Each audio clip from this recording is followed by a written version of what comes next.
In this demo, I'm going to show you how to use Fluentd with ElasticSearch with Kibana on Kubernetes to centralize all your logs and have it displayed in a UI. For this demo, I'm going to use my advanced Kubernetes course Git repository. So you can clone or download a zip to have these files. And I'm going to use the files in the directory logging. I'm also going to use kops again to spin up a cluster on AWS, and then I'm going to launch the resources on my kops cluster. To run Elasticsearch, you need a cluster with enough memory. You're going to run 2 Elasticsearch nodes and Kibana. So for the 2 nodes, you need at least 2.5 GB of memory per instance. So 5 in total, and then another 2.5 for Kibana. So 7.5 minimum to launch this centralized logging. Let's start with launching our cluster. I'm going to start with cloning the advanced Kubernetes course. And in this advanced Kubernetes course, we have the logging directory. And these are the resources that I want to have running on my cluster. Let's spin up the cluster first using kops.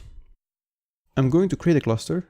I'm going to use my AWS profile ward, which is defined in my AWS credentials. And I'm going to create a cluster with name Kubernetes New Tech Academy, just like I did in the first Kubernetes course. State will be saved in this S3 bucket. I'm going to launch in EUS1A.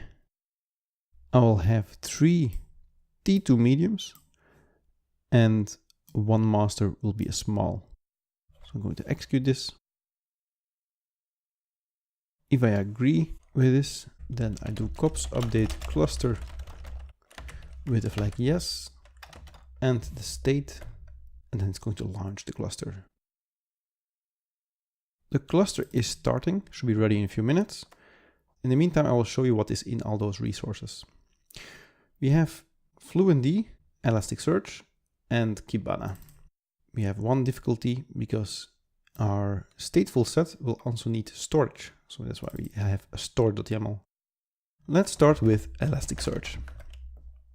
You will see that in the beginning of the file, you will have a service account, a cluster role, and a cluster role binding, which I'm not going to explain now, but this is for the authorization. These objects I will be explaining in the authorization lecture. Right now, I need to specify v1 beta 1, but if you have a more recent cluster than mine, then you can even remove the beta 1. But if this is the case, when you do kubectl create, then Kubernetes will give you an error if you have to specify v1 instead of v1 beta.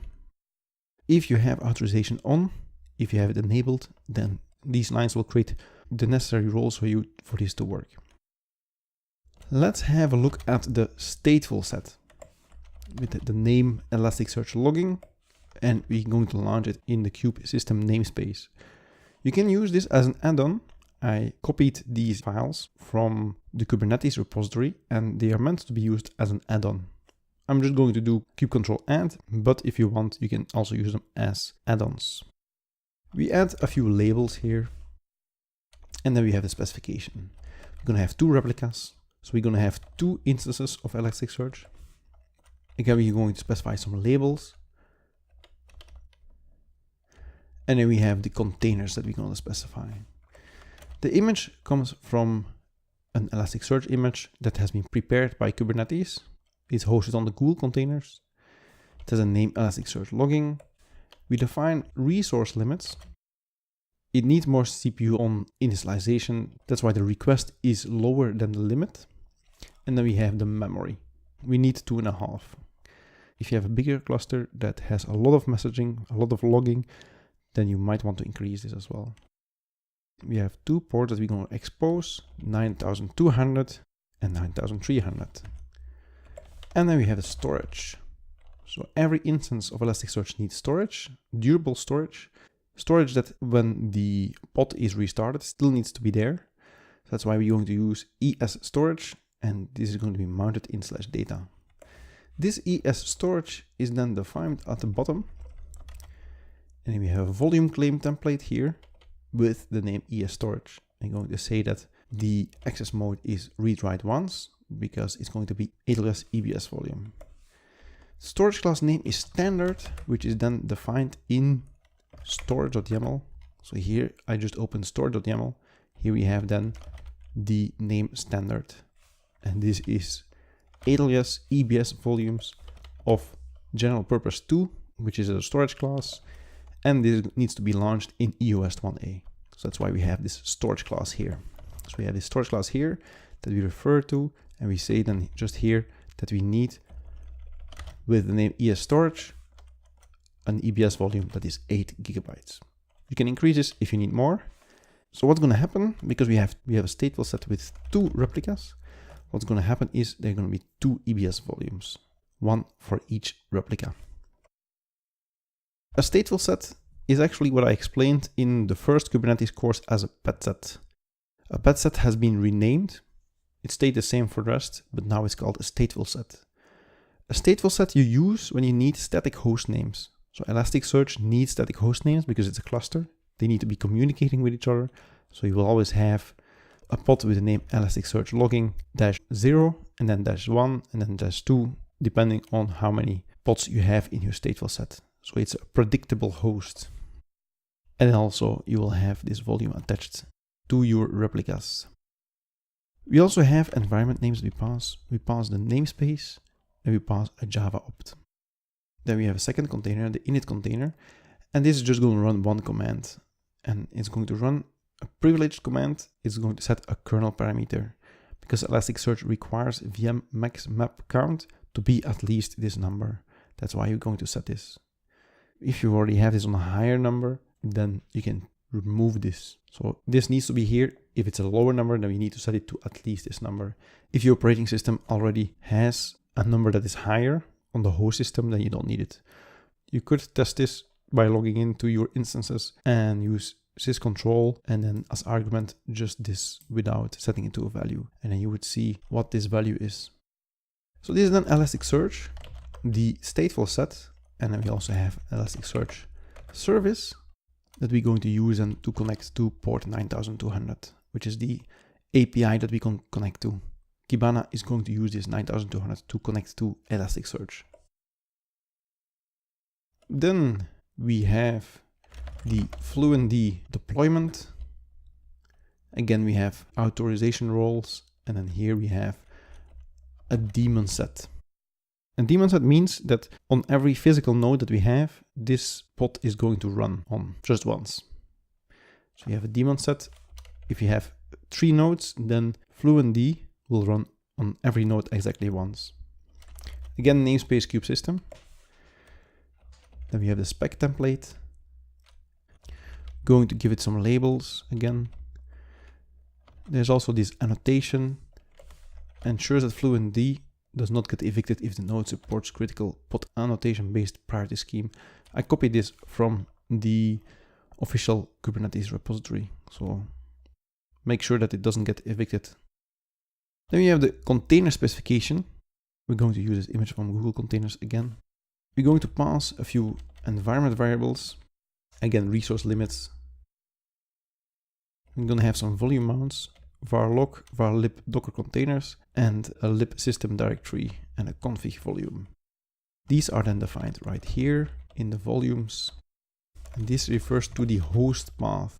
So here, this Fluentd container is going to mount this directory of the host, var lib docker containers, in this pod, and then this Fluentd will be able to access some files from the host system.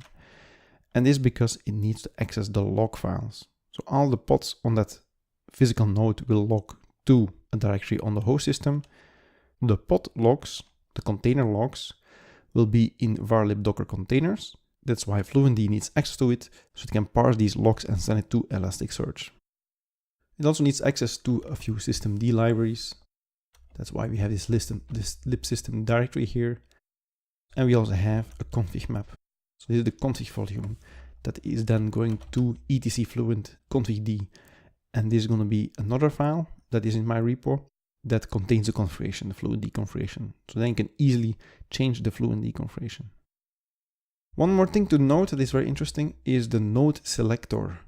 here we are saying that you can only run this pod on a node that has a specific label. So we are going to have to apply this label to every node that we want to run this pod on. Otherwise, it's not going to run on it. Let's have a look at the config map. So here is the Fluentd config. There's an example here. There's an explanation of how the logs are structured. And then this is the configuration of Fluentd. If you are interested in this, have a look at the Fluentd website where this is all explained. So we are rewriting some of the logs. We have some format, some filtering that we do, and this then all goes to Elasticsearch. So here at the end you see type Elasticsearch, host Elasticsearch logging, port 9200. So we have lots of input that we capture, and we all send it in JSON format to Elasticsearch. Then when the logs are in Elasticsearch, we also want to view them, we want to see them. And that's why we have Kibana. We have a Kibana service and a Kibana deployment. The Kibana deployment doesn't need any volumes. It's just a front end for Elasticsearch. It's a deployment.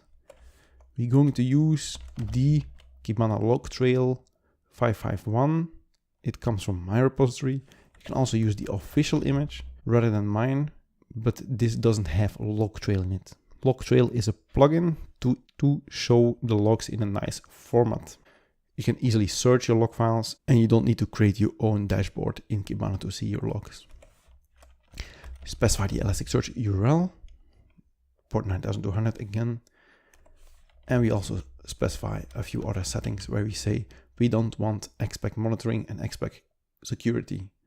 The downside of this is because if you enable this, you actually need to pay for it. So you can use the open source version, but then there are add-ons that you have to pay for. These are add-ons that are not free. The downside is that there is no security on the endpoint. There's no authentication that happens. So you have to make sure that you filter on your IP address when we're going to set up this as a service, or you have to implement your own authentication. So this is just a website basically that is hosted on this port that is then exposed as a service. So I'll immediately show you the service. Here is a service. I'm going to run this as a load balancer. This load balancer will be open for the world. So you have to make sure that you either filter on IP address or implement your own authentication on this load balancer. So this is then the load balancer where we're going to access the logs.